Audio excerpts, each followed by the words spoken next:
¿Qué tal, doctor? Muy buenos días. ¿Cómo está, compañero?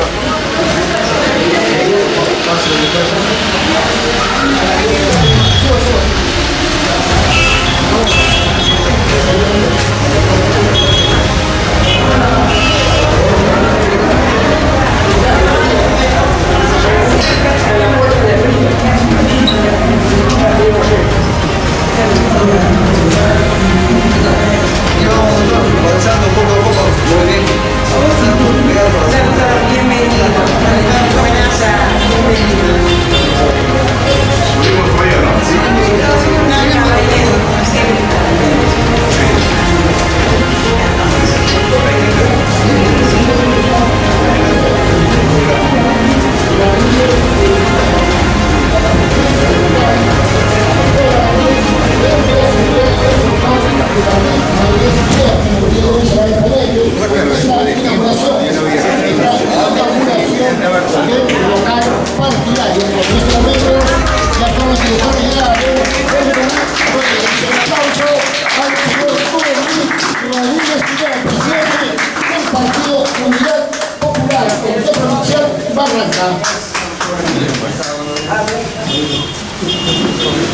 Aquí está ya la presencia del expresidente de la Corte Suprema de Justicia, el diputado de Izquierda Unida, y tocará un tema muy importante, la situación política nacional. El día de hoy se estará inaugurando el local partidario de Unidad del Comité Provincial Barranca.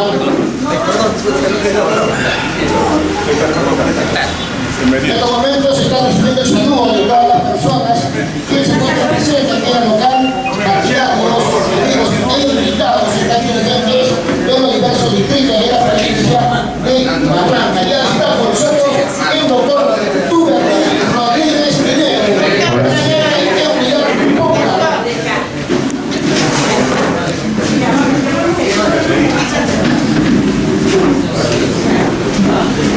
Hola, probando.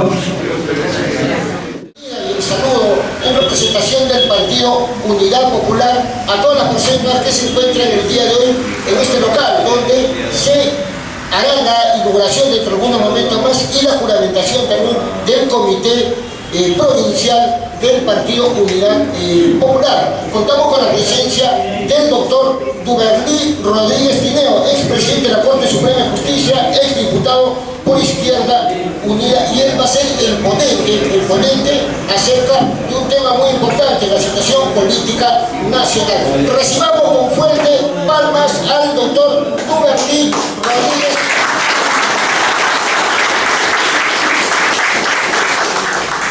Gracias, doctor, por su presencia aquí en la ciudad de Barranca, en nuestra provincia, y vamos a ceder el micrófono también al señor Andrés Luna. Él es el secretario general del Partido Unidad Popular, Comité Provincial Barranca, para quien va a estar a cargo de la ceremonia, la presentación también del doctor Duberly Rodríguez, quien va a dirigir algunas palabras, y hay algunos invitados también que lo va a dar a conocer el señor Andrés Luna. Vemos, por ejemplo, al frente Defensa de los Intereses Paramón, al señor Jorge Reyes también, que está presente el día de hoy, y el aplauso por su presencia también a él, a otros dirigentes también, dirigentes vecinales, quienes están presentes el día de hoy, y vamos a escuchar dentro de algunos minutos más las palabras del doctor Duberly Rodríguez Tineo. Como indiqué, fue presidente de la Corte Suprema de Justicia, es diputado por Izquierda Unida. Él actualmente es el presidente del Partido Unidad Popular, un partido que poco a poco se va a ir conociendo en nuestra provincia de Barranca, ya que el próximo año 2026, el 12 de abril, son las elecciones para elegir un nuevo presidente, un nuevo Congreso, y en octubre son las elecciones a nivel ya de alcaldes, distritales, provinciales y gobernadores regionales. Entonces, Unidad Popular se presenta como una alternativa también ante esta situación política del país. Sabemos cómo está actualmente nuestro país, lamentablemente los gobiernos de turno que año a año ocupan estos cargos, el Congreso de la República y las diversas entidades públicas nos han llevado a esta situación. Una situación en que el país requiere de un cambio urgente, requiere una nueva alternativa en la política. Y esta alternativa es Unidad Popular. Palmas para Unidad Popular, que es un partido que está haciendo en la política nacional. Bueno, sin más preámbulos, voy a ceder ya el micrófono y voy a invitar al señor Andrés Luna, secretario general del partido Unidad Popular, Comité Provincial Barranca. Señor Andrés Luna, muy buenos días.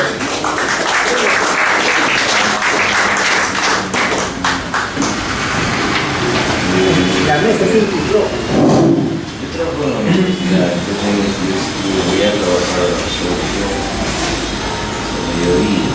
En todo caso no me llaman. ¿Me escuchan? ¿Se escucha bien?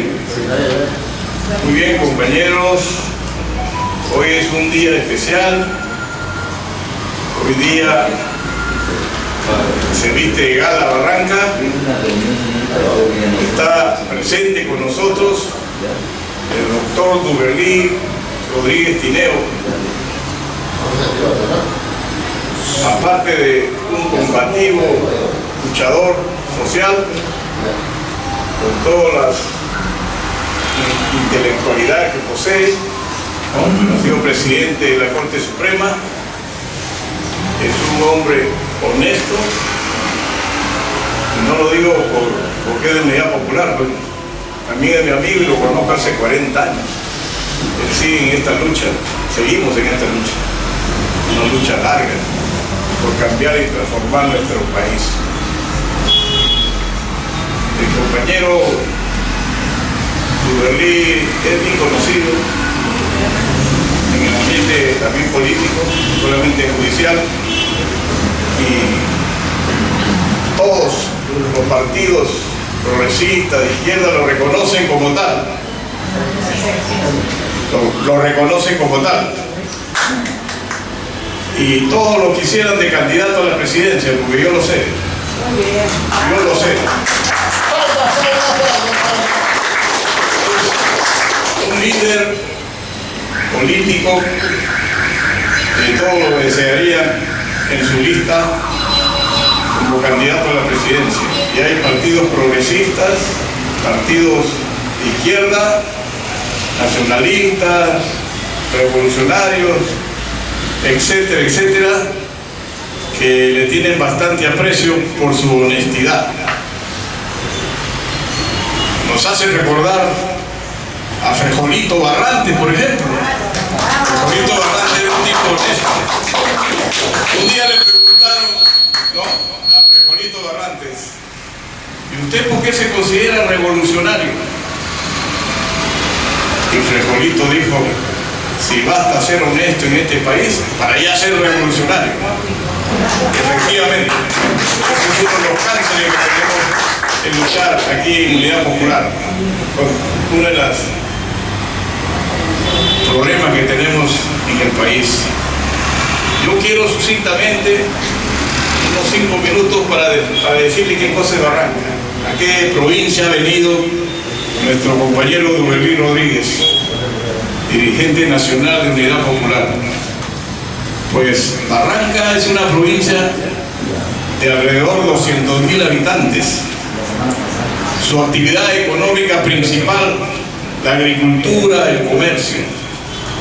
Pero también tiene otros factores importantes que hay que reconocer.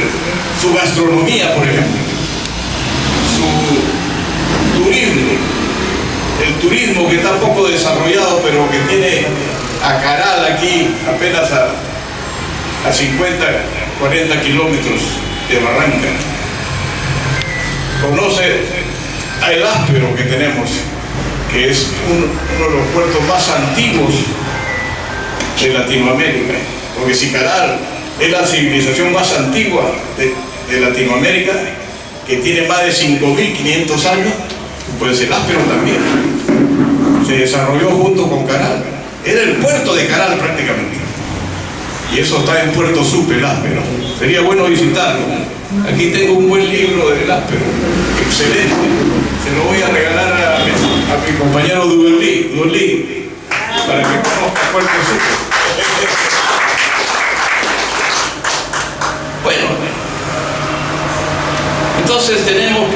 las playas, el turismo de Barranca, tenemos Caral, tenemos el Áspero, tenemos la fortaleza de Paramonga, ¿verdad? También turística, son los tesoros que tiene la provincia de Barranca, ¿no? Y la gastronomía de Supe, el rico tamal, el mejor tamal del mundo, se encuentra en Supe. Bueno, la gastronomía de Barranca no queda atrás en estas playas turísticas que tenemos, pues hay una gastronomía formidable, ¿no? En base al pescado, a los ceviches, al sudado, etcétera, etcétera. Y a los tacutacus de Tato, somos bien reconocidos. O sea, Barranca tiene sus tesoros, ¿no? Y aquí, históricamente, también tiene su historia de lucha por la independencia. Aquí en Supe se dio el primer grito de libertad, un 5 de abril de 1819, antes que San Martín en Guaura declarara la independencia del Perú. Aquí, junto con los hermanos Francisco Vidal, los hermanos Fonseca y otros luchadores de aquel tiempo. De igual manera, tenemos en Pativica la casa de Bolívar, donde se estacionó algunos meses Bolívar, y los patriotas que lo rodeaban, que eran de los 5 distritos: Pativica, Paramonga, Barranca, Puerto Supe y Supe, apoyaron en su lucha de liberación. O sea, esta provincia tiene una historia importantísima que tenemos que recobrar y renovar, ¿no? También Barranca tiene los factores potenciales para desarrollarse, su economía, su comercio, en fin. Aquí tengo algunas anotaciones. Pero también tiene sus problemas como todo pueblo, ¿no? Unos problemas graves.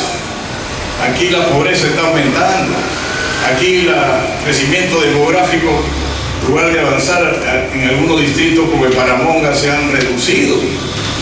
Hay más hambre, más pobreza, más desocupación y más delincuencia. Con el último tema de la inseguridad ciudadana, está crecido. La extorsión y la muerte se dan todas las semanas.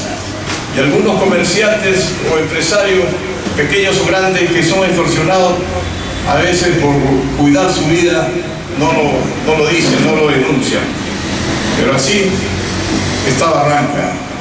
Más problemas, la salud. Hace 12 años hubo una avalancha de todo el pueblo, una avalancha como si fuera un guay. Todo Barranca salió en las calles acatando un paro 24 horas y prácticamente hubo una especie de levantamiento del pueblo, hastiado de que no teníamos un buen hospital, la salud estaba por los suelos y la situación era muy mala. Y aquí, sin quitarle méritos, el que encabezó el paro fue el doctor Huilén, hay que reconocerlo. Aunque no simpaticemos políticamente con él, hay que reconocerlo, esa valía. Él encabezó ese paro como alcalde, junto con otras organizaciones populares, y precisamente ahí surge el Frente Cívico también. Frente Cívico también, el presidente ha sido invitado, acá está nuestro compañero José Coronel, que también recibe un fuerte aplauso. También Coronel, la gente. Aquí los estoy viendo poco a poco el uno. Está Jorge Reyes, del Frente de Defensa de Paramonga, importante, uno de los distritos más combativos que existe en esta provincia, más combativo de la provincia, y así es. Entonces, compañeros, les digo esto: la salud, el agua está una porquería. Ya se sabe que está agua con caca, agua con metales pesados, cancerígenos. No tiene, por ejemplo, el punto de captación, no tiene compartido. con otras organizaciones y eso está contaminado, totalmente. Bebemos agua contaminada en toda la provincia, estamos mal y el agua pues es vida, es un derecho humano fundamental, no es solamente un servicio, sino un derecho que tenemos que exigir aquí en Barranca. Bien, ¿y qué más? Estamos a 100 kilómetros del megapuerto de Chancay, que se está invirtiendo más de 2.000, 3.000 millones de dólares. Los chinos están invirtiendo. Y eso va a repercutir sobre toda la región, en la economía también de Barranca, en el crecimiento demográfico de Barranca, en ayudar a las soluciones que atraviesa esta provincia. Entonces,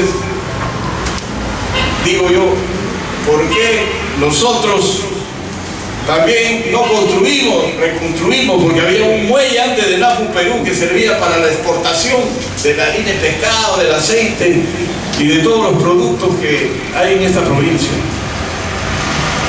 Yo creo que debemos retomar esa tarea, esa ausencia de tener un muelle de exportación.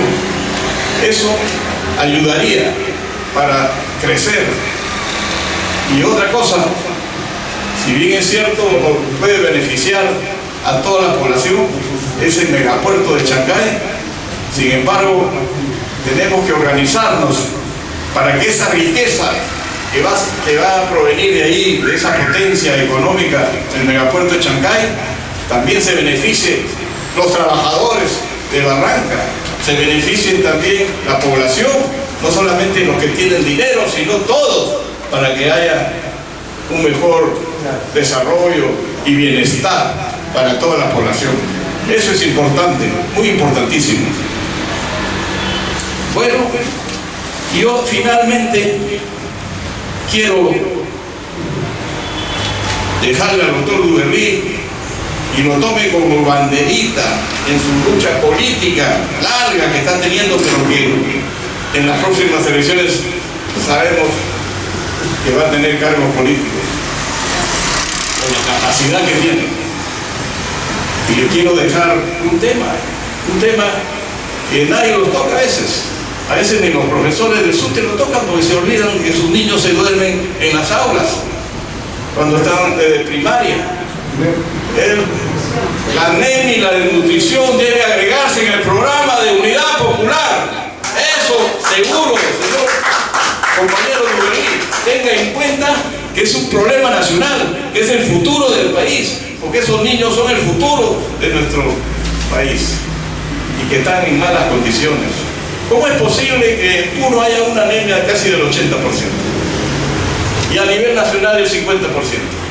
O sea, de cada 10 niños, 8 están con anemia. ¿Y saben qué es la anemia?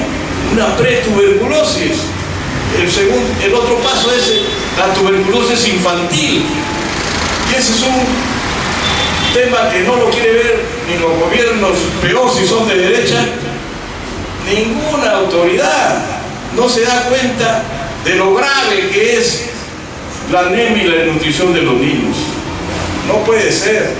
Está creciendo la tuberculosis incluso infantil. Entonces ese es un tema de prioritaria, y que hay que tratar de resolverlo de todas maneras. Claro. ¿Y dónde está la solución?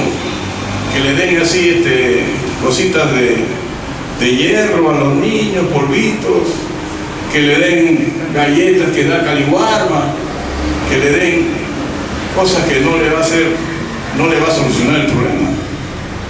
Este mar peruano, estas 200 millas, tiene la solución, porque allí se encuentran los peces azules que tienen proteína, calcio, omega 3, etcétera, etcétera, que sirve para hacerle desarrollar su cerebro. El cerebro de los seres humanos y de todos nosotros se desarrolla desde el vientre de la madre, se va desarrollando y culmina casi a los 3 años. Entonces, si en esa edad, a la preinfancia, no se le dota de los nutrientes adecuados, esos niños van a estar reducidos, como estaremos nosotros, porque de repente no hemos comido bien. No hemos comido muchas proteínas, hierro, calcio, omega 3. Entonces estamos un poco disminuidos, pero que nuestros hijos, nuestros nietos no salgan enfermos, porque esa es una enfermedad que hay que curarla. Entonces, yo le propongo al doctor Duverly que levante la bandera para solucionar ese grave problema nacional. ¿Ya? La vez pasada, algunos partidos de izquierda han lanzado un comunicado unitario y han puesto ahí: hay que defender las 5 vías para la pesca artesanal. Perfecto, hay que defenderla, pero no dicen nada de la anemia y la desnutrición. Entonces nosotros, como Unidad Popular, creo que debemos levantar esas banderas para salvar, hay que salvar el país de esa manera, dándole salud a nuestros niños y que sean buenos deportistas, que sean un coeficiente intelectual más elevado y sean sanos para la patria, sean sanos para desarrollar este país, cambiar este país lleno de problemas, ¿no? Dentro de ellos la corrupción, la podrida constitución del 93. Tenemos que sentar la base para cambiar todo eso, pero seamos dueños de nuestros recursos, porque las 200 millas, que son 3.000 kilómetros casi de Tumbes hasta Tacna, y más de 600.000 kilómetros cuadrados de mar, pues se la han adueñado 4 familias poderosas, que son los más ricos del Perú. La vez pasada leía yo un periódico, Expansión, creo, económica, y decía que habían crecido la economía, pero de los bolsillos de los pesqueros, de los dueños de las lanchas, de los dueños de Taza, los dueños de los Brescia, de los grupos Romero. De esos habían crecido su bolsillo, porque paran robando todo el tiempo. Ese es el país que tenemos, ese es el país que tenemos que cambiar. Por eso la avenida de Duverly es con ese objetivo, que se cree más conciencia, que nos dediquemos a la política, porque es la política en democracia la que va a transformar este país. No son los sindicatos luchando por su pliego de reclamo, no, y pidiendo sus aumentos. Es dedicándose a fortalecer las organizaciones políticas, sobre todo las nuevas que quieren reemplazar a esa vieja, caduca clase política que hoy en día la gente dice político sinónimo de ratero, de ladrón, y tenemos que combatir, operar ese tumor canceroso que está haciendo metástasis en nuestro país. Si no lo hacemos, estamos perdidos. No me quiero extender más, pero, doctor, esos son los problemas de Barranca. Barranca es así, tiene sus cosas buenas y sus cosas malas, pero nosotros planteemos el cambio también en Barranca, junto con el Perú, junto con la economía destrozada de este país. Entonces, le doy las banderitas, seguro son de Unidad Popular. La lucha contra anemia y desnutrición, uno de los principales problemas que tiene nuestra patria. Muchas gracias.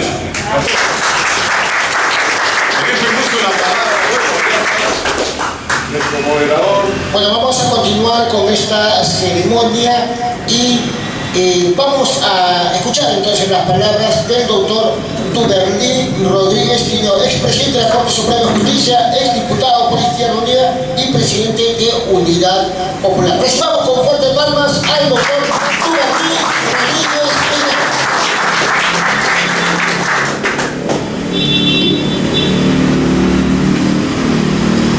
Compañero Andrés, compañeras, compañeros, militantes de la Unidad Popular de Barranca, compañeros invitados que asisten esta mañana a esta jornada política promovida por el Comité Provincial de Unidad Popular.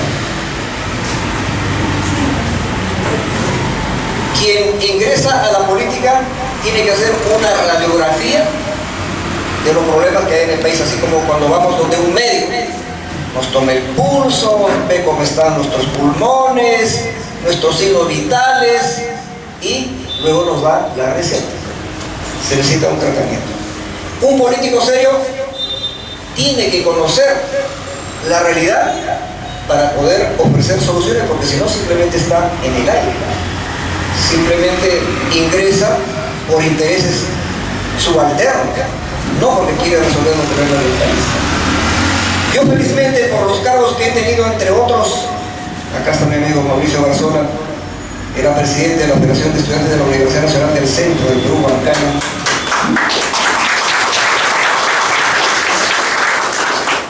Cuando él era dirigente de Huancayo, yo era presidente de la Federación de Estudiantes del Perú, de todo el país.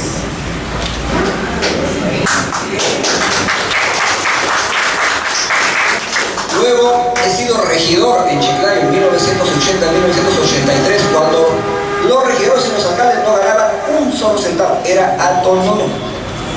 ¿Acaso no decimos que hacemos política para servir al pueblo? ¿O hacemos política para servirnos del pueblo con buenos sueldos? No. No más para que tengan una idea. Mucho se ataca a Cuba, por ejemplo, que es una dictadura comunista, que está totalmente atrasado, que no tiene absolutamente nada. Pero ahí la gente no forma colas como aquí para los hospitales, para las postas médicas. Ahí la gente todo tiene derecho a la educación pública. Entonces, ahí por ejemplo, ahorita, ¿cuál es el poder del Estado más desprestigiado del Perú? ¿El Ejecutivo, el Legislativo o el Judicial? El Legislativo. Y entre otras cosas, porque legislan de espaldas a la realidad y básicamente en función de intereses de los grupos dominantes.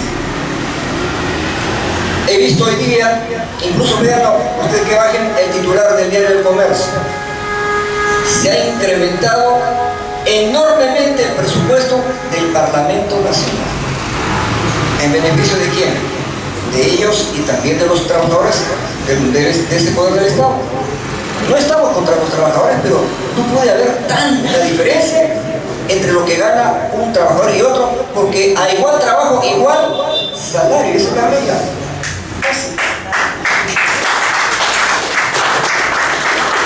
Entonces, sin embargo, si ustedes fueran a Cuba, que tiene un parlamento, se llama Asamblea Nacional del Poder Popular, que tiene más de 500 representantes, ahí no les paga el parlamento su sueldo.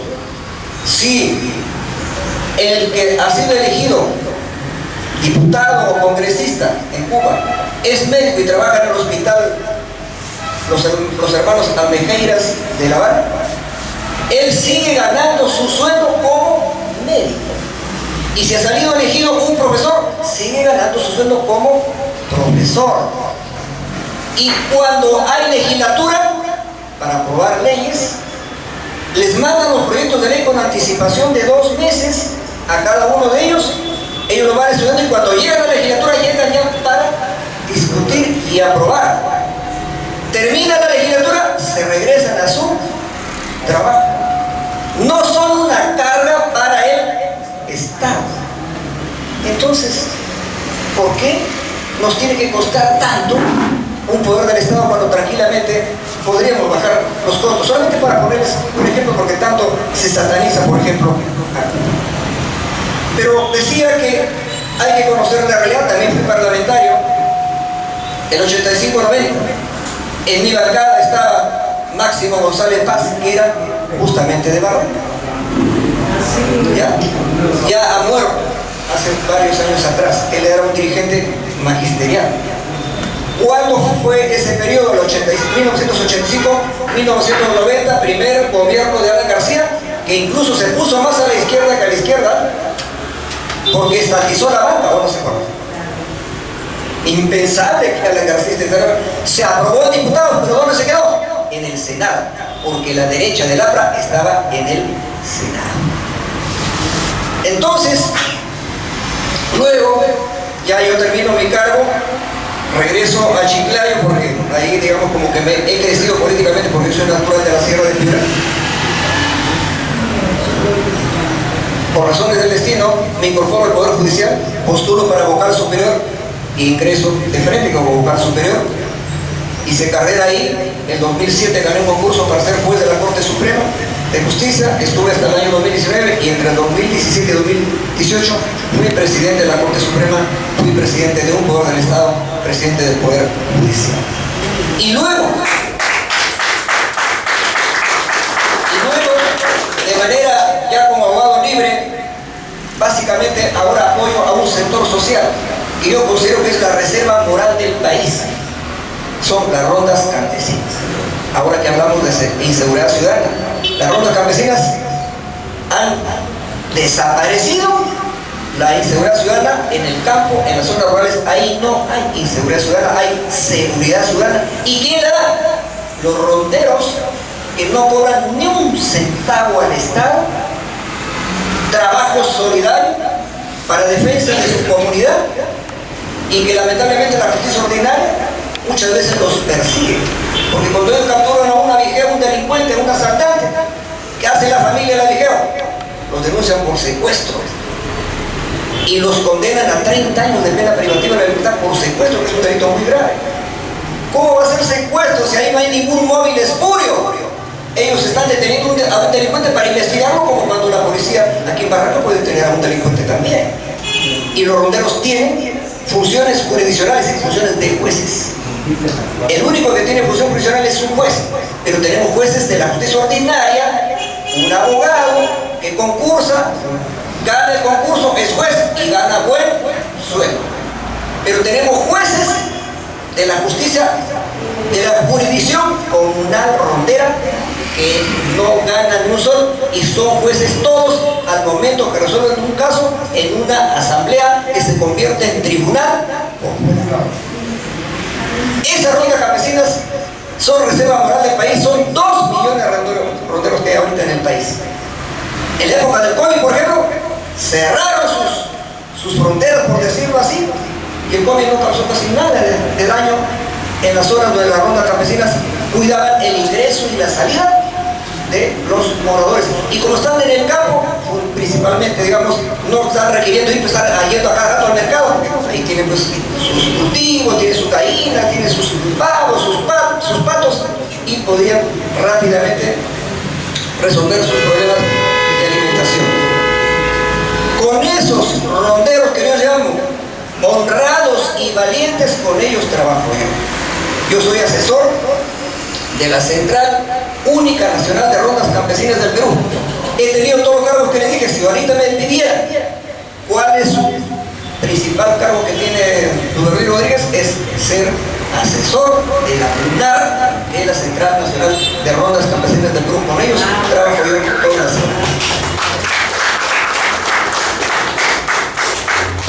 Bien, con esa pequeña introducción de tipo, diríamos, un poco personal, voy a tratar de abordar de repente de manera un poco desordenada, porque no he venido preparado para dar una conferencia magistral, no estoy en la universidad, digamos, donde me exigen que incluso entregue mi ponencia por adelantado, cosas por el estilo. No. Voy a tratar de ser un poco espontáneo. Miren, para llegar a Barranca he tenido que levantarme a las 5 de la mañana. Yo vivo en sur. Caminar hasta la avenida Aviación, esperar un bus, un micro que me traiga hasta la avenida Angamos, de la avenida Angamos otro micro para llegar a una estación del Metropolitano de Lima. Transporte público es el Metropolitano. Y luego en el Metropolitano he tenido que venir hasta la estación de Tomás Valle, Lima Norte. Y luego he tenido que coger otro micro que por mismo Tomás Valle me traiga o me lleve a la agencia Móvil Bus. Y con Móvil Bus, pero mire, desde las 5 de la mañana he empleado 6 horas para llegar a Barranca. 6 horas para llegar a Barranca, y ustedes de repente te cobrarán de repente más. Pues bien, solamente ese hecho anecdótico se lo cuento para hablar de un problema del país. Voy a hablar de varios, pero voy a hablar del transporte. Ustedes se han puesto a imaginar por qué en Lima hay tantísima congestión vehicular. ¿Se han puesto a pensar por qué? De repente no. Porque siempre vemos los efectos, pero no vemos las causas. ¿Por qué se pierde tanto tiempo en Lima para trasladarse de un lugar a otro? Por el caos vehicular. ¿Pero por qué hay caos vehicular, pues? Porque el transporte público masivo que había hasta el año 90 fue desaparecido porque fue privatizado el sistema de transportes. Fujimori despidió a miles de trabajadores de las empresas públicas y les dijo: con su liquidación cómprese un carro y hagan taxi. Entonces teníamos los taxistas más profesionales del mundo, médicos haciendo taxi, profesores haciendo taxi, todos hacían taxi. ¿Has hecho taxi, no? Sí. Entonces, miles y miles de taxis. Y luego, ¿de dónde se traen los vehículos? Los carros siniestrados que en el Asia, en Japón, en Corea, tendrían que ir al basurero. Venían a Tacna, venían a Hilo, estaban los céticos y venían los carros con el timón ¿a qué? A la derecha, para luego pasarlo a la izquierda. ¿Eran carros nuevos o viejos? Carros viejos. Esos invaden todo porque son baratos, ¿no? Cualquiera se puede comprar un carro, $500, ¿cierto? Y luego desaparece Enatru Perú, que era la empresa nacional de transporte urbano. Yo no sé si en Barranca llegó a ver Enatru Perú, pero en Chiclayo hubo Enatru Perú. ¿Ha habido? No ha habido. Ya. En Trujillo había transporte público del Estado. Enatru Perú. Entonces, no había tantísimo vehículo pues en la calle. Pero como se privatiza todo, una de las cosas que se privatiza es el transporte público.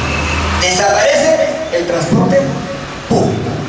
Entonces todas las ciudades se llenan de vehículos, y no solamente es en Lima, aquí también, en Trujillo, en Chiclayo.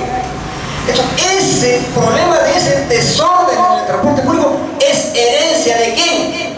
De un modelo que se llama neoliberal, que lo implementó Alberto Fujimori con la Constitución de 1993. Entonces, mis amigos, cuando reneguemos del tema del transporte, yo por ejemplo ya mi pelo es blanco, estoy lleno de canas. Si yo ando en mi carro en Lima, reniego porque no puedo avanzar casi nada, es procesión. Me tienen que salir ya canas verdes, porque blancas ya las tengo completitas. Pero, y digo, ¿y quién es culpable de todo esto? Tengo que encontrar la respuesta. Es lo que se llama el modelo económico neoliberal, que significa privatizar todo. Que el Estado prácticamente no exista, no brinde servicios públicos para que se vayan al sector privado. ¿Cierto? Pues bien, miren lo que me he demorado en venir desde Lima aquí a las ¿cómo se llama? Llegar a las 11 de la mañana. Pero ¿qué pasaría si tuviéramos transporte público de calidad? Llegaría de repente en una hora. Para llegar rápido a Barranca tendríamos que tener metro en Lima que recorran toda la ciudad subterránea, y además encima también hay tranvías, que antes había tranvía, pero ahora hacen un tranvía pues eléctrico, súper rápido. Y luego con lo que he visto ahí llegando a, no sé si fue Huacho, decía terminal de cercanía, algo así. ¿Cómo se llama? Lima terminal de cercanías. Miren, la palabra está bien dada, pero la gente no entiende. ¿Qué será pues terminal de cercanías? ¿Y saben qué es terminal de cercanías? Que hay un ferrocarril que viene de un poquito lejos, deja cerca de la ciudad grande a los pasajeros para que se vuelvan a subir a otro transporte público y masivo. No se va a llevar pues el tren que venga, por ejemplo, de Casma, de Barranca, y digamos, los lleve hasta la entrada por decir, de Ancón, y luego los deje ahí para que se vayan en micro. No resuelve el problema, ¿entienden? Tiene que dejarlos ahí, pero para que ya ahí haya metro, pues, transporte público masivo, es decir, rapidito ustedes entran y ¡pum! Ya están en Lima rapidito, ¿me entienden? Eso se cercanías. Tiene que haber un tren de cercanías que nos lleve a las puertas de Lima. Y en las puertas de Lima nos enganchemos con el metro de Lima, subterránea, con estaciones, ya pues, una estación subterránea, qué sé yo, en la Plaza 2 de Mayo, Alfonso Guardi, bajamos ahí y agarramos uno a Villa El Salvador, agarramos todo al Callao, en minutos. Pero ese transporte, la pregunta es, ¿debe ser privado o del Estado? Tiene que ser del Estado, porque es transporte público, es un servicio público que lo hace el Estado. Y algunos, la derecha, que dice, no, el Estado es mal administrador, todas las empresas del Estado quiebran, todas fracasan. Enatrum Perú era un fracaso. Si ponemos de nuevo Enatrum Perú, va a fracasar. Conclusión, solamente que haya transporte privado. ¿Y cuál es el móvil? ¿Cuál es el fin de la empresa privada? El lucro y la ganancia. Pregunto, ¿el objetivo del Estado cuando brinda un servicio público es la ganancia, el lucro o es el servicio? Es el servicio. Y la pregunta es, ¿y por qué yo tengo que exigirle al Estado que me brinde un buen servicio? Si el Estado me puede decir, oye, pero tú ándate pues al sector privado, saca tu plata y anda pues al sector privado. ¿Y sabe qué le contestaría yo al Estado? Señor Estado, yo tengo todo el derecho a usted que me brinde, de pedirle a usted que me brinde un servicio porque yo pago mis impuestos. Desde que compramos una botella de agua, ¿estamos pagando impuestos o no?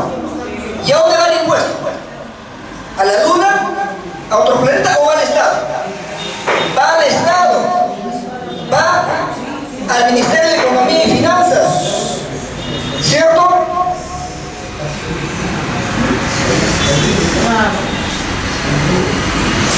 Va al Estado. No viene como una escorredoría que no haga distracción. Los impuestos que pagamos, estimados amigos y amigas, ¿a dónde van? Van al Estado.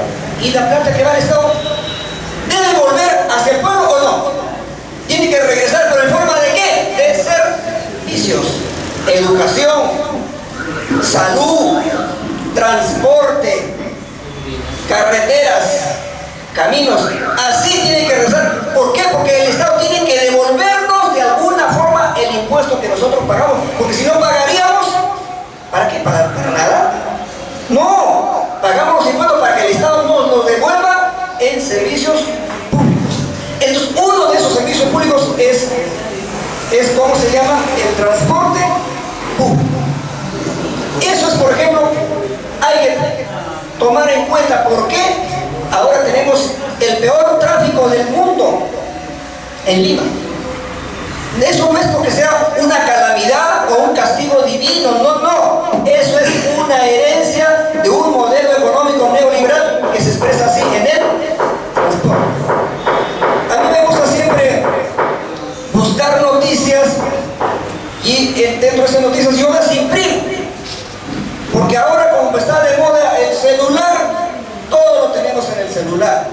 Pero cuando queremos ver, ya la noticia quedó sepultada, aplastada, y ya después ya no la encuentro con facilidad, porque a mí me llegan WhatsApp miles todo el día. Imagínense hasta poderme encontrar qué mandaron hace un mes. No, yo todavía tengo la vieja escuela de imprimir, para yo verlo, ojo, ve. ¿Qué encuentro al haber venido a Barranca? Les voy a leer noticias que ustedes no la han escuchado nunca. El ferrocarril Lima-Ancón llegó hasta Chancay, pero el tramo final fue destruido durante la guerra con Chile. ¿Lo sabían? Un tramo de la vía férrea entre Ancón y Chancay fue destruido durante la guerra del Pacífico. Con el paso del tiempo, una densa capa de arena sepultó algunos sectores del recorrido ferroviario.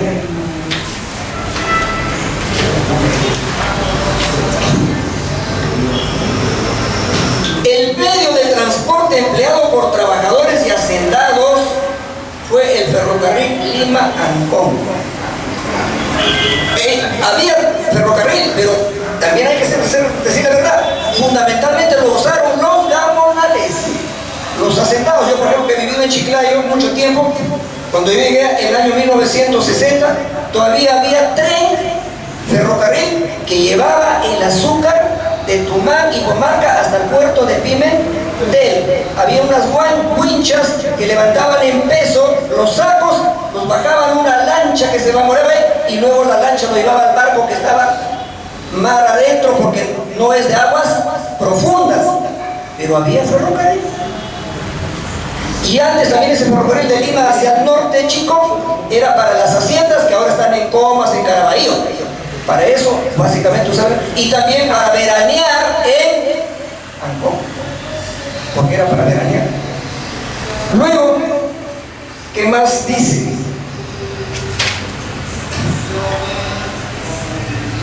El medio de transporte empleado por trabajadores y hacendados fue el ferrocarril Lima-Ancón.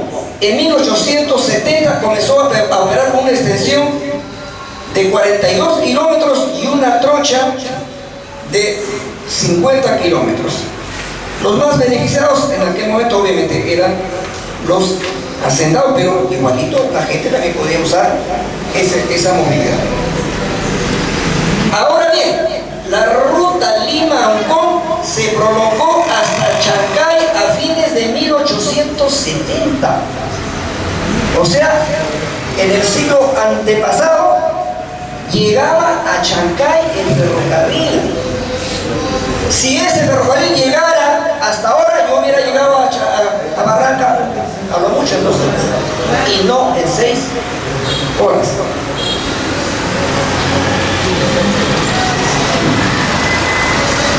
Solo llegó hasta el kilómetro 66 en el valle Chancay con algunas deficiencias en su trazo y recorrido como la zona de Pasamayo. Había muchos problemas para el recorrido.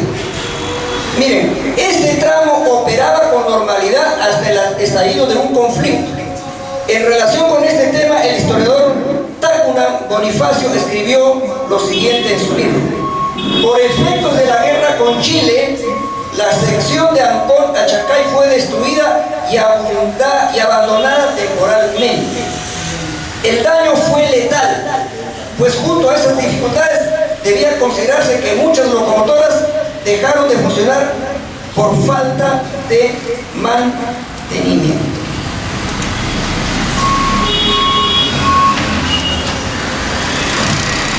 ¿Quién destruyó este tramo?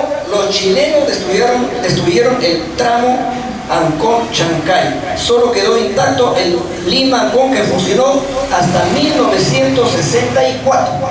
Murió el tren de Lima-Ancón y menos a Chancay. ¿Pero qué pasó? 3 de octubre de 1968, ¿qué acontecimiento pasó en nuestro país? Golpe de mi paisano Juan Velasco Alvarado. ¿Velasco fue nacionalista? Sí. Él quiso fortalecer, digamos, la actividad del Estado. Entonces, durante el gobierno, dice la noticia, no estoy inventando, durante el gobierno de Juan Velasco Alvarado se nacionalizaron los ferrocarriles que aún estaban bajo el control extranjero y se implementó ENAFER Perú. ¿Le suena la palabrita? Empresa Nacional de Ferrocarriles del Perú, que luego de algún intento por reactivar la ruta Lima-Ancón o concederla, desistió porque ya no había en ese momento fondos suficientes, y como Morales Bermúdez le dio el golpe a Velasco, se quedó ahí. Pero miren, Velasco, que era nacionalista y que ha sido un buen presidente para la izquierda, para la derecha, Velasco es un diablo. Velasco quiso reabrir, fundó la Empresa Nacional de Ferrocarriles del Perú, ENAFER Perú. La pregunta es, ¿debemos restituir eso o no? Tenemos que restituir ENAFER Perú. De repente se cambia de nombre si quiere. ¿Por qué, mis estimados compañeros y compañeras? Porque ¿cuál es el principal medio de transporte más barato y más seguro del mundo? El tren, pues. ¿O no? El tren, el ferrocarril. Tenemos que tener una estructura ferroviaria a lo largo y ancho del país. Tiene que haber el tren Grau, desde Tumbes hasta Tacna, y con todos sus ramales y con sus trenes de cercanías. Puede ser Huacho, puede ser Cañete, desde Ica, de Trujillo, así. Así son los trenes de cercanías. En este tema, por ejemplo, del transporte, tiene que haber una política que ponga por delante lo ferroviario, porque es más barato. Ya no se consume como antes leña para el vapor, no, ahora es electricidad. ¿Me entiende? No contamina. Y es rápido porque, bueno, Andrés ha estado en Madrid, yo conozco gran parte de Europa. Si yo me quiero ir de Madrid a Barcelona, voy a la estación de Atocha, que está en el centro de Madrid. Llego, compro mi boleto y ¡pum! Me subo al tren, le llaman AVE, alta velocidad. AVE. Y en 4 horas estoy en Barcelona. Si me voy por avión, me demoro más. ¿Sabe por qué? Porque el traslado de la ciudad al aeropuerto es por lo menos 1 hora y media. El control en el aeropuerto que es una locura, porque uno le revisan hasta los calzoncillos para subir al avión. Y luego para encontrar la sala de embarque hay que estar en trenes chiquitos ahí dentro del aeropuerto, que son gigantes. Ya se me fueron 2 horas más. Y de vuelo, aunque fuera 1 hora, bajo al aeropuerto de Barcelona, el mismo trámite hasta que salgo. En total usé por lo menos 5 horas. Y por tren, 4 horas. Y mientras voy en el tren, y ese día voy mirando el paisaje, leyendo mi libro tranquilito, porque no es como en el bus, que los baches que no lo dejan ni leerlo, tranquilito. Y es alta velocidad. Y si eso es una ventaja para los pasajeros, claro que sí, bueno, sí. Y aparte, ¿para qué sirve el ferrocarril? Para el transporte de carga. En lugar de eso, de usar esos trailers grandotes que malogran todas las pistas, que contaminan porque usan petróleo, ni siquiera gasolina, ¿por qué no vamos a medios de transporte que sean compatibles con la salud del medio ambiente, de nuestra madre tierra? Entonces, en el tema de, por ejemplo, del transporte público, tenemos que dar prioridad al sistema ferroviario, y en el supuesto, como dice la derecha, no, pero sí, con lo que cobran de los pasajes tiene que haber ganancia, porque si pierden, hay que cerrar el transporte o hay que privatizarlo. Su lógica de ellos es de capitalista, pues, ¿no? Que si no ganas, hay que cerrarse. No, un ratito. En servicios públicos, la lógica no es la ganancia, no es el lucro, es el servicio por el servicio. ¿Me explico? Si yo estoy en un tren que me va a llevar de Barranca a Lima, pero lo que yo pago por el precio del servicio, por decir 10 horas, no van a cubrir los costos de mantenimiento de los choferes, esa empresa está produciendo a pérdida o no. Está produciendo a pérdida, es en la vida real. Pero ¿sabe cuál es la obligación del Estado? Lo que falta lo cubre el Estado, eso se llama subsidio. El Estado debe subsidiar aquellos servicios donde por sí mismos no se pueden autosostener. Y la pregunta, ¿es correcto que el Estado subsidie? Sí, es correcto, porque está usando nuestro dinero. El Estado está subsidiando con la plata que le pagamos con los impuestos. Porque si el Estado no subsidia, se va a encarecer el servicio y se va a volver inalcanzable. No. El Estado tiene que pagar ese subsidio para que el precio no aumente. Ustedes se acordarán que hace unos 4 años o más, creo que fue en el año 2018, 2019, hubo un estallido en Chile, ¿o no? Social. Un levantamiento del pueblo. ¿Por qué creen que fue el levantamiento de los chilenos? por el aumento del costo del metro, que lo hicieron fundamentalmente los estudiantes secundarios y los señores de la tercera edad. Yo también soy de la tercera edad. Entonces, ¿por qué? Porque ahí se privatizó pues, el metro, y cada vez que querían subían el precio. Entonces eso es afectar la economía popular, y por eso hubo ese levantamiento. Por eso es que en el tema, por ejemplo, del transporte, tenemos que ir a un transporte público. Público quiere decir que es del Estado, o del gobierno regional, o de la municipalidad, pero que son ellos los que tienen que brindarnos ese servicio. Porque si no, vamos a seguir como esto. Noticias: Lima, la ciudad del mundo donde se pierde más tiempo por el tráfico. En la capital peruana, recorrer apenas 10 kilómetros puede tomar más de media hora en promedio. Según el ranking 2024 de TomTom, Lima lidera la lista global de ciudades donde más tiempo se pierde por la congestión vehicular.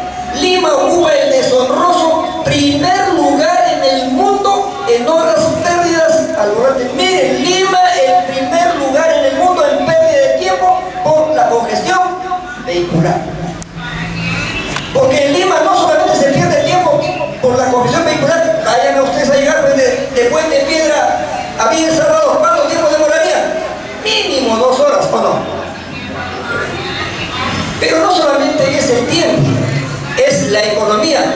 Porque miren, yo tengo un vehículo, lleno el tanque de mi carro, me dura para una semana. Pero si yo ese carro lo saco a pista de alta velocidad, el tanque me dura para llegar de Lima a Chiclayo, 700 kilómetros. ¿Y cómo es eso? Es que, bueno, hay que saber algo de mecánica. Yo no soy ingeniero como mi amigo Mauricio. Pero miren, cada carro tiene un peso, ¿no? 2.000 kilos, 1.600, 2.500 kilos. Para mover de cero, ¿hace más fuerza el carro o no? Por eso se pone en primera. Al poner en primera, se va a poner en movimiento un peso de 2.000 kilos. Entonces ahí consume más combustible. Si ese peso de 2.000 kilos ya está en carretera a 80 por hora, como que vuela, y por la inercia misma consume menos combustible. Es decir, cuando uno está en Lima, no solo se demora más tiempo, sino que consume más combustible, porque gasta más, porque el carro siempre está primero. ¿Por qué? Entre 0 kilómetros a 10 kilómetros, así está, es procesión, pues, más lenta que la procesión del Señor de los Milagros. Así es el transporte en Lima. Sino porque está considerado el primer lugar en el mundo en horas de pérdida por la congestión vehicular. Esa es la realidad de Lima. Pero ya les dije, compañeros y compañeras, no se trata solamente de decir: ¡ay, qué mal que estamos en el transporte! Que renegamos contra las combis, contra los ticos. La pregunta que hay que hacerse, compañeros, ¿por qué tenemos ese tipo de transporte? Lo tenemos porque eso es herencia del modelo fujimorista de privatización, que privatizó en Atru, Perú, que no tenemos sistema ferroviario nacional del Estado. Ya, algunos me podrán decir: bueno, pero ¿y por qué no le das a algunos sectores privados algo del transporte? Le damos, pues, lo concesionamos también. Pero ahí, ¿qué tendría que funcionar? La lógica de la ganancia. Pero si es con una concesión, tendría que ser un contrato donde si es que hay ganancia, la parte principal de la ganancia sea para el Estado y una parte para la empresa privada. No es que el 100% sea para la empresa privada, no. Entonces hay que renegociar contratos si estuviera de esa naturaleza. Pues bien, hemos explicado un tema del transporte en base a una anécdota que les he contado, que yo abastecido hoy día para llegar a Barranca. Y va a ser lo mismo cuando me regrese, pues, ¿o no? Ya llegaremos a las 6 de la noche a Lima. Ya mi señora estará un poquito fastidiada porque mucho me demoro en Barranca. ¿No? Entonces, voy a ir a otro tema. Para cocinar, ¿qué usamos ahora? Gas. Muy bien. ¿El gas es barato o es caro? Es caro. ¿Y el gas, de dónde lo sacamos? ¿Del Perú o del extranjero? Del Perú. De Camisea. La Convención, Iabamba, Cusco, ahí está el gas. Nosotros somos los productores, los que tenemos esa reserva, ese recurso natural, el gas.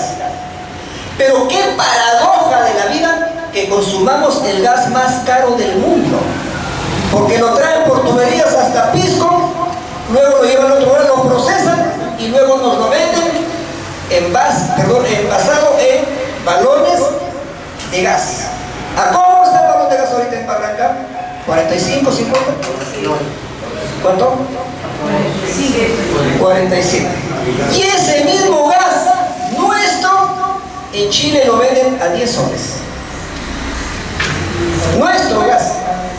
Y al peruano, nosotros que somos los productores del gas, nos venden más caros. Hoy a veces ni como chiste. ¿Me entienden? Pero también ese gas debe ser fundamentalmente para consumo doméstico, es decir, para las casas. Entonces hay que ir a la masificación del gas doméstico, es decir, para que esté en las casas, con una tubería, con un tubito, con su cañería, y usted abre su cañito de gas y luego cocina, para la terma, para lo que fuera. Y yo le pregunto, ¿eso es caro o es barato? Ya tiene que ser barato. Pero ahorita, ¿dónde tenemos gas? En las casas en Lima. ¿Lo tenemos en Comas, en Villa El Salvador, o lo tenemos en las zonas residenciales? Solo lo tenemos en zonas residenciales. ¿No le parece que es una cosa, un insulto? Que en lugar de poner el gas en primer lugar para consumo doméstico y masivo en las zonas populares, que nos pongamos en las zonas residenciales. Los que están en las zonas residenciales tienen economía para que sigan comprando su balón de gas. Hasta que ya después se les instale. Pero primero, los pobres fueron. Primero las zonas populares. Ahí tenemos que poner el gas. Luego, noticia. Masificación del gas bajo la lupa. Una promesa pendiente que el sur del Perú reclama. El sur del Perú reclama porque el gas está en el sur, pues primero tiene que haber un gasoducto del sur, porque tiene más derecho, pues. Que vaya primero a Cusco, que vaya primero a Puno, que vaya primero a Arequipa. Entonces tiene que haber un gasoducto sur. Eso iría hacia lo que sería una masificación del gas. ¿Saben que el gas, todo producto, digamos, combustible fósil, tiene derivados? Por ejemplo, el petróleo, uno de los derivados del petróleo es la gasolina. Otro de los derivados del petróleo son, por ejemplo, los plásticos. Le pregunto a ustedes, ¿qué derivado del gas ustedes conocen o se ponen? Los agricultores, ¿qué usan? La urea, compañero. La urea es derivado del gas. Y la urea que consumimos en el Perú, ¿es barata o es cara? Cara. Entonces la pregunta es, si nosotros tenemos el gas, que podemos masificar el gas para consumo doméstico, y si nosotros tenemos el gas que podríamos producir urea para abaratar los costos para los compañeros agricultores, sobre todo para la agricultura familiar, ¿por qué no lo tenemos? Porque el gas no nos pertenece, está privatizado. Entonces, como está privatizado, el Estado no puede meterse allí. Entonces ese gas no nos sirve más que para pagar precios altos para el balón de gas, y no se produce urea en el Perú cuando lo podríamos producir para abaratar el costo de la urea. Y ahí vemos incluso que la urea la tienen que traer de Europa. Y un saco de urea que cuesta normalmente 50 soles ha llegado a costar más de 200 soles. ¿Por qué cuesta la urea así? Porque el Estado no es dueño del gas. Solución: el Estado no quiere ser dueño del gas. Es producto estratégico, es recurso natural estratégico. Me van a decir, Roberto Berlín, usted es comunista, quiere estatizar todo. Un momentito. Puede que no. Ya. Con Repsol. Repsol, ¿quieres tú seguir explotando el gas? Renegociemos pues el contrato. Que lamentablemente ahora son contratos mega, que son por 40 años. Eso dice la Constitución comunista, contrato ley por 40 años, que ni el Parlamento lo puede revisar. Porque son contratos ley. Eso son ley, pues. ¿Qué tendría que decir? Renegociemos. Tú tienes un 100% de ganancia. Japana. Mitad no. Tú quédate con 20% y al Estado darnos el 80%. Y la pregunta es, entonces la empresa privada se va a ir. Mentira, no se va a ir, porque va a seguir ganando o no. Pero no va a ganar como antes. Tiene que compartir con el Estado, que es el dueño del recurso natural, ¿o no? Eso tenemos que renegociar en un hipotético gobierno de la izquierda, y dentro de los cuales tendría que estar Unidad Popular.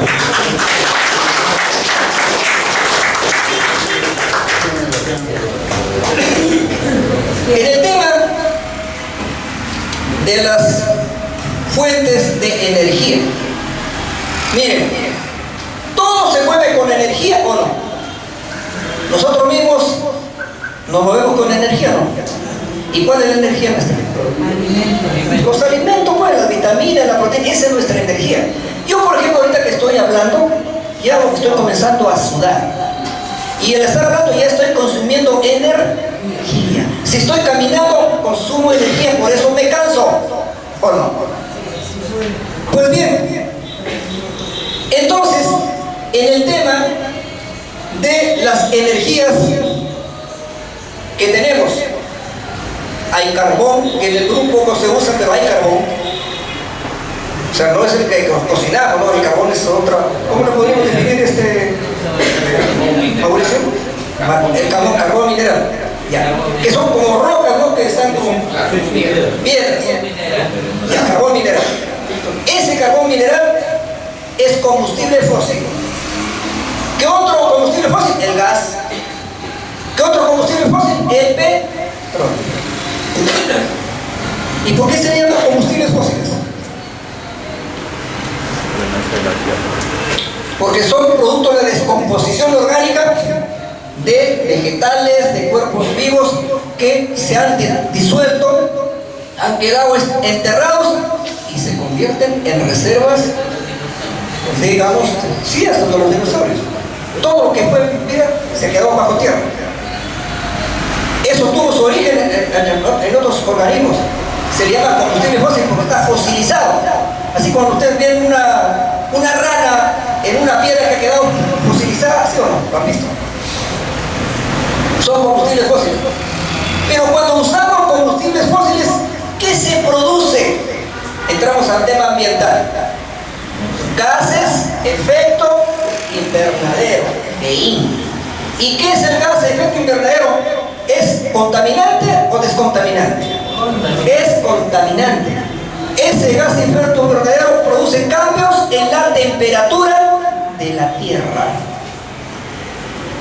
Cada uno de nosotros tenemos nuestra temperatura corporal, que es el grado, digamos, de calor que tenemos dentro del cuerpo. El perrito debe tener una temperatura muy alta porque anda con la lengua afuera. No porque esté cansado, y porque no tiene poros para sudar. Nosotros tenemos poros, por ahí despojamos el calor. La naturaleza es así.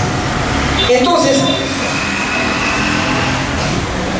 nosotros tenemos una temperatura. ¿Cuál es el promedio de nuestra temperatura? 37 grados. 38 días fiebre, 39 peor y 40 ya fiebre, delirio febril, ¿cierto? Y la fiebre es señal de ¿qué? Que estamos enfermos. La fiebre es señal de que estamos enfermos. La tierra es como un cuerpo vivo. También su temperatura se puede modificar en 1 o en 2 grados más que enfermarían a la tierra y pondríamos en riesgo la salud y la existencia de nuestro propio planeta. Si la tierra de aquí a cortos años aumenta en 2 grados de temperatura, va a haber cataclismos, o sequías o diluvios. Producto del calentamiento global. Mauricio, tú que estás en Huancaín, Guaitapayán, nieve. ¿Hay ahora? No hay. Aquí ustedes que están cerca de Ancash, Huaraz, Pastoruri. Después de Machu Picchu, Pastoruri era el segundo destino turístico nacional. Pregunto, ¿ahora Pastoruri es el segundo destino turístico? No, ¿por qué? Porque ya se derrite. Y todos los glaciares y todos los nevados se están derritiendo. Y si se derriten, nos dejan sin fuente de agua que viene de arriba. Y si se deforesta toda la Amazonía, nos quedamos sin fuente de agua. ¿Pero por qué se derrite? Por el calentamiento global. Entonces, también es tarea política de un Estado, de un partido que gobierne, defender la salud del planeta. Pero para eso tenemos que disminuir la emisión de gases efecto invernadero, que son los que causan el calentamiento global. Y la pregunta es, ¿cómo se disminuye la emisión de gases efecto invernadero?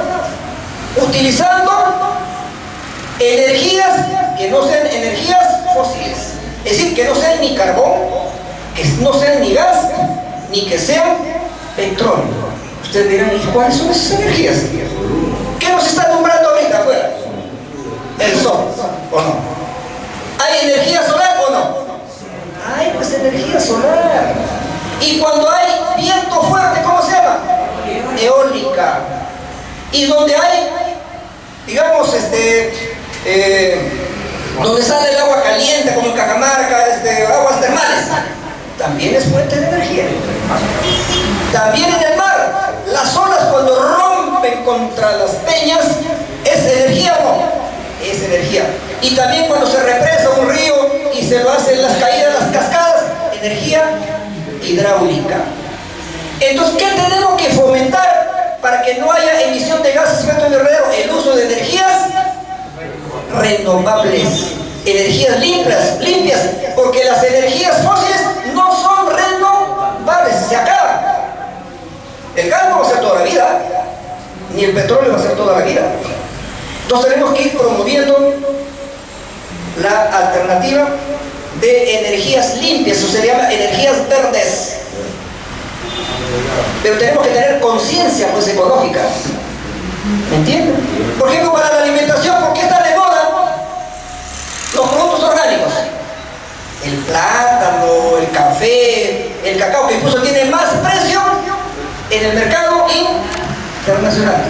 Porque esos productos no han usado ni insecticidas ni pesticidas. O sea, el alimento es orgánico, es limpio.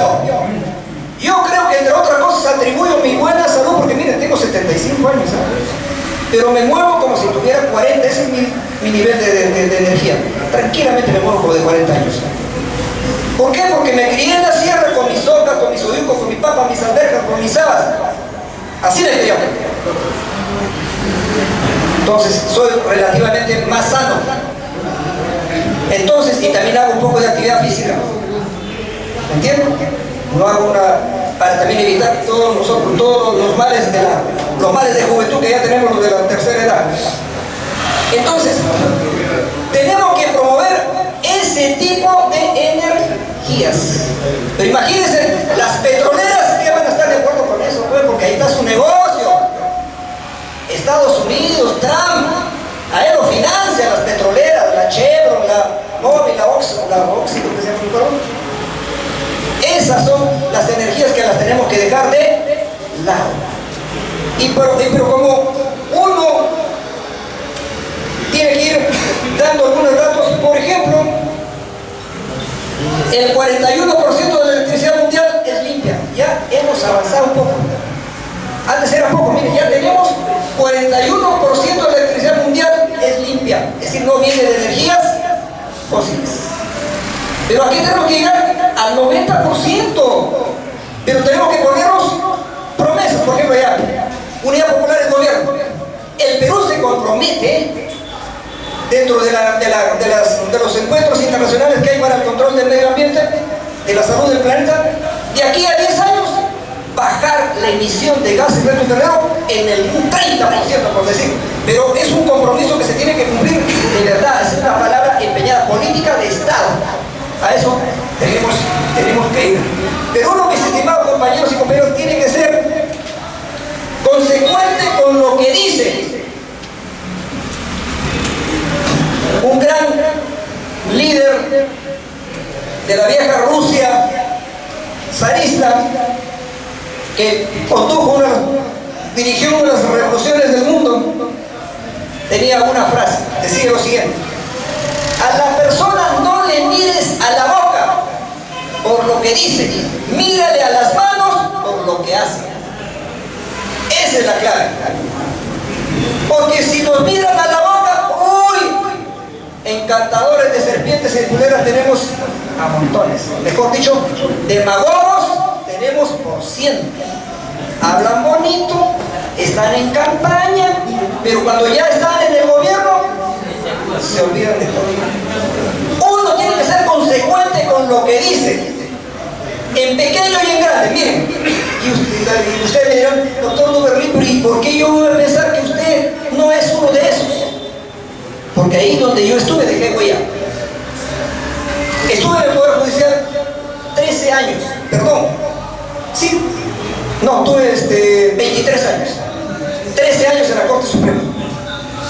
Apenas estuve ahí en la Corte Suprema, primero saqué un acuerdo plenario, un acuerdo en favor de las rondas campesinas, acuerdo plenario número 1 2009.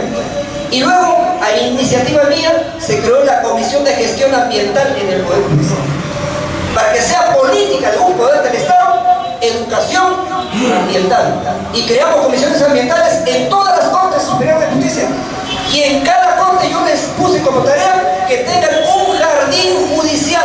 Miren, una huerta o un jardín judicial. Y cuando yo me iba a Huánuco a inaugurar esa huerta judicial, el juzgado de familia tenía su parcela, aunque sea 2 metros, pero estaba sembrando tomates. La otra parcela del juzgado de investigación preparatoria sembrando lechuga, y otra parcelita sembrando limones, naranja. Pero ¿no ven que ya se le está desarrollando el hábito de cultivar algo uno en su vida?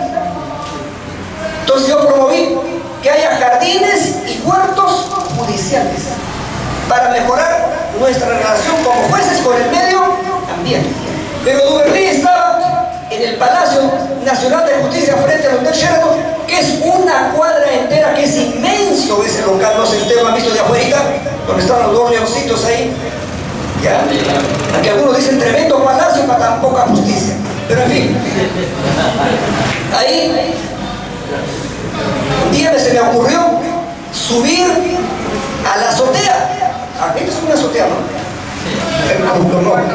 Cuarto piso. Se me ocurrió, y ¿saben qué encontré? Esa azotea del Poder Judicial, de la Corte Suprema. Era un basurero. Era el depósito de lo que antes le llamaban cuerpos del delito. Es decir, alguien había robado un televisor, una bicicleta, lo recuperaban y ¡pum! Lo metían ahí. Pucha, lleno de televisor, de cosas así, viejo, que no se veía empanar, pero nadie lo podía tocarlo porque son cuerpos del delito. Entonces yo tomé el acuerdo, hay que sacar todo eso, hay que limpiar. Nos demoró como una semana, pues, porque eran toneladas de cosas que teníamos que sacar. Y luego lo dejé convertido en jardín. la azotea del Poder Judicial está como Rey. Y mi oficina, hasta en el comercio de la revista semanal, pero se llama Somos, no me acuerdo, me hicieron un reportaje especial. En mi oficina había un callejoncito bordeado con helechos babilónicos que colocaban, pues así como en la vieja Babilonia, pues por lo que es ahora Irán. Y luego mis plantas, mi planta de San Pedro de Huachuma, de 7 lomos, cuidando la seguridad y la salud de quien estaba en esa oficina. Es decir, hay que llevar vida donde uno está. Y cuando les he hablado de energía renovable, ¿saben qué hice?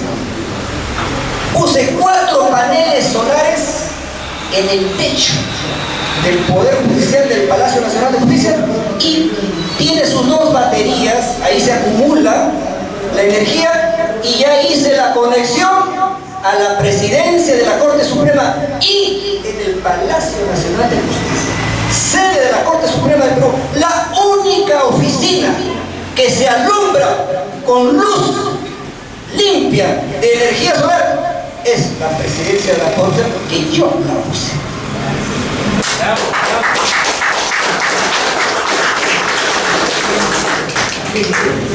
Porque hay que enseñar con el ejemplo más que con la palabra.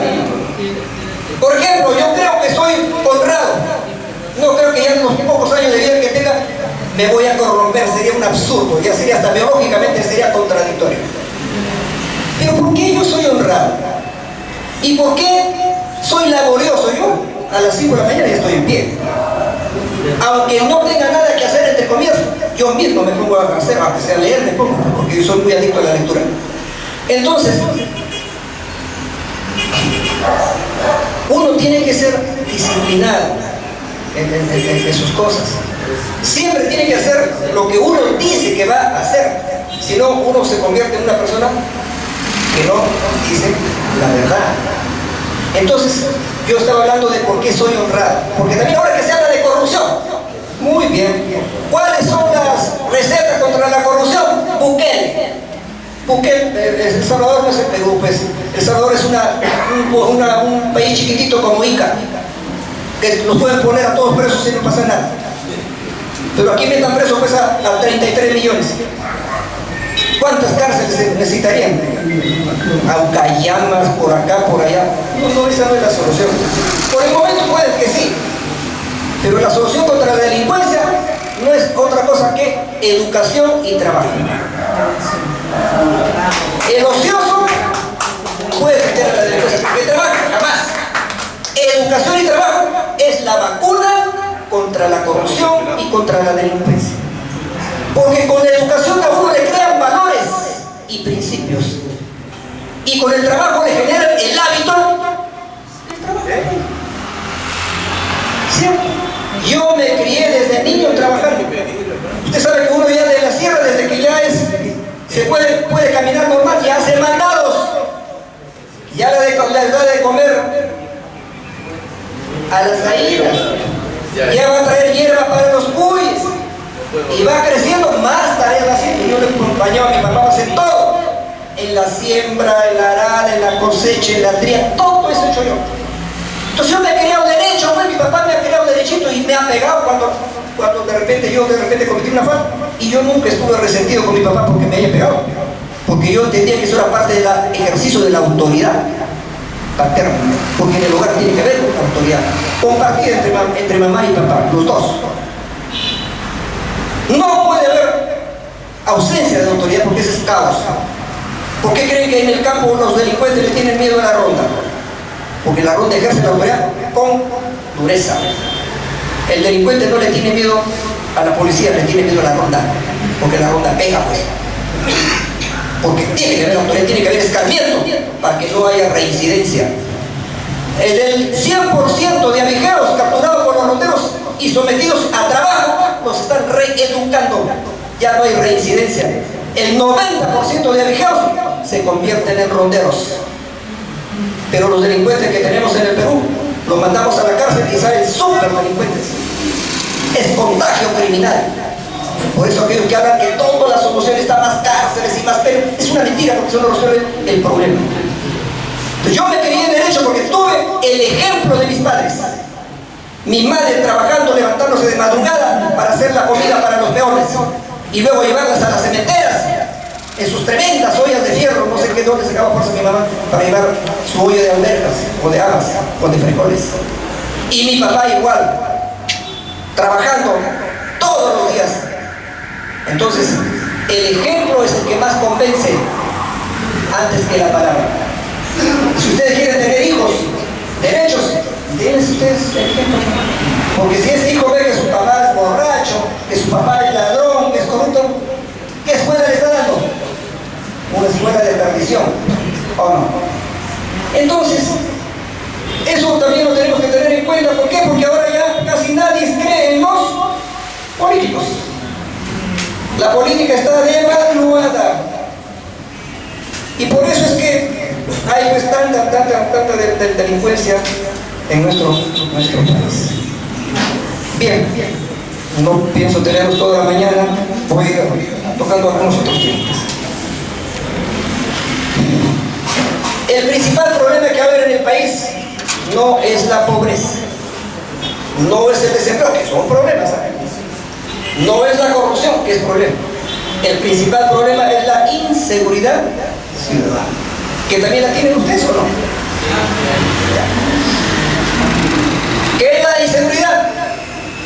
El sentimiento que tiene cada uno de ustedes que si sale a la calle le pueden robar, lo pueden asaltar, y que si tiene un negocito, aunque fuera un kiosco en la esquina, lo pueden extorsionar, que si tiene un mototaxi lo pueden extorsionar, que si tiene un taxi lo pueden extorsionar, y que si tiene un negocio lo pueden extorsionar. La extorsión es la principal forma de delincuencia ahora, la extorsión, el obtener una ganancia con el miedo.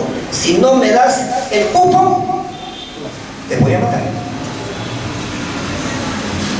Yo, por ejemplo, reniego contra los micros, los servicios del sector público que hay en Lima por todo lo que piensan, pero matan a los choferes, matan a los que trabajan ahí. Hay marchas, hay que respetarlos. Ya nadie vive tranquilo en el país por la inseguridad ciudadana. Entonces hay un tema de delincuencia. Pero ¿dónde está la cantera de la delincuencia? ¿Está en la tercera edad o está en la juventud? Está en la juventud, entre los 15, 30, 35 años, porque ya los viejitos que nos volvamos asaltantes es bien raro. ¿Ya? Somos víctimas, nos asaltan con más facilidad porque creen que ya estamos, no nos podemos defender. Entonces, si la principal fuente de delincuencia está en la juventud, tenemos que poner los ojos en la juventud. ¿Y saben cuántos jóvenes ahorita ni trabajan ni estudian? 1,5 millones de jóvenes ni trabajan ni estudian, ni van a la universidad, ni van a institutos superiores, ni tienen ocupación. Están desocupados, están de vagos. Y la ociosidad es madre de todos los días.